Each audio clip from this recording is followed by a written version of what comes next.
4 tane peygamber diridir. 4 tane peygamber. Bir tane imam. Yani ki onlar dünyalarına değişmirler hele. Kıyamete yakın olacaklar için.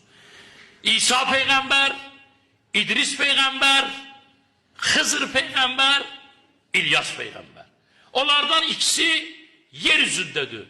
İkisi de biri behiştedir İdris peygamber, İsa peygamber 4. asmanda. Hızır peygamberler, İlyas peygamber yeryüzündedir. İlyas peygamber deryadadır. Hızır peygamber Kehf suresinde kim baksa, Kehf suresinde Hızır peygamber hakkında Hazreti Musa'nın sohbeti var. Kim buna baksa nezer ederse görecek burada. O da yeryüzündedir. Bunlar diri peygamber. Hatta İmam Zaman ağanın diri olması onlarla müqayisə olunur ki, Hızır peygamber de Allah diri saxlayıb.